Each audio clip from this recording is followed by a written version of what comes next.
Thank you, thank you, thank you. Please. Thank you, thank you, thank you. It's good to see you all. Particularly good to see my granddaughter sitting in the front row here. Hi, Finn. How are you, honey? For over 200 years, America has carried on the greatest experiment in self-government in the history of the world. And that's not hyperbole, that's a fact. We're the people. The people vote and choose their own leaders, and they do it peacefully. And we're in a democracy. The will of the people always prevails. Yesterday, I spoke with President-elect Trump to congratulate him on his victory. And I assured him that I'd direct my entire administration to work with his team to ensure a peaceful and orderly transition. That's what the American people deserve. Yesterday, I also spoke with Vice President Harris. She's been a partner and a public servant. She ran an inspiring campaign, and everyone got to see something that I learned early on to respect so much, her character. She has a backbone like a ramrod. She has great character, true character. She gave her whole heart and effort, and she and her entire team should be proud of the campaign they ran. You know, the struggle for the soul of America, since our very founding, has always been an ongoing debate and still vital today. I know for some people, it's a time for victory, to state the obvious. For others, it's a time of loss. Campaigns are contests of competing visions. The country chooses one or the other. We accept the choice the country made. I've said many times, you can't love your country only when you win. You can't love your neighbor only when you agree. Something that I hope we can do, no matter who you voted for, is see each other not as adversaries, but as fellow Americans. Bring down the temperature.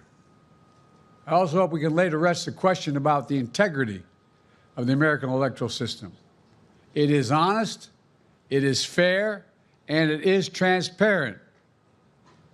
And it can be trusted, win or lose.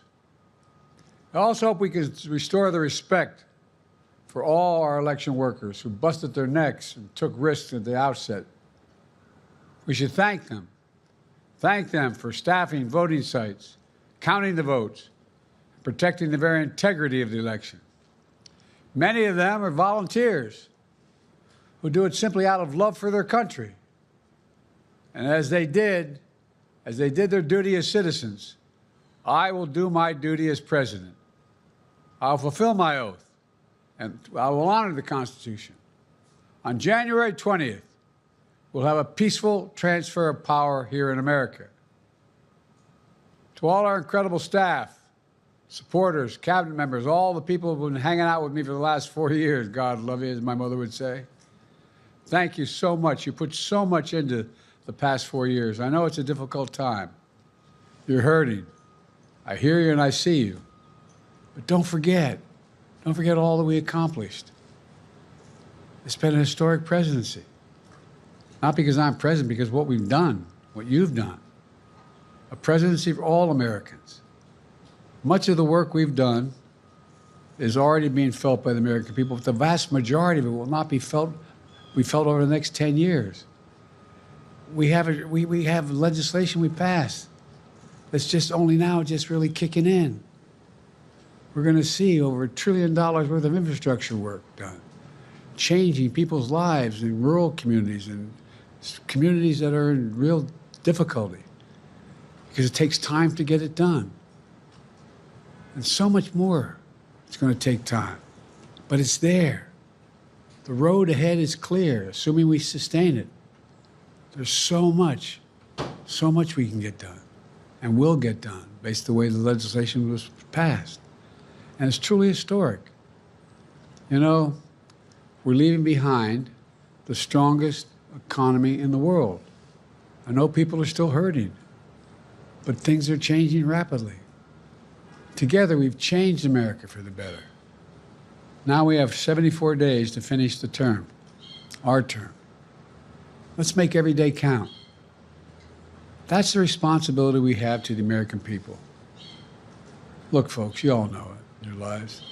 Setbacks are unavoidable, but giving up is unforgivable.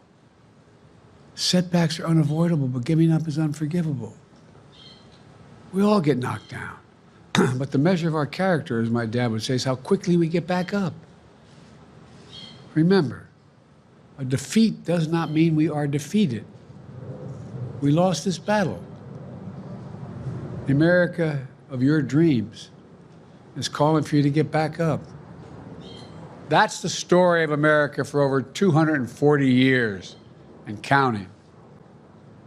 It's a story for all of us, not just some of us. The American experiment endures. We're going to be okay, but we need to stay engaged. We need to keep going. And above all, we need to keep the faith. I'm so proud to have worked with all of you. I really mean it. I sincerely mean it. God bless you all. God bless America. And may God protect our troops. Thank you, thank you, thank you.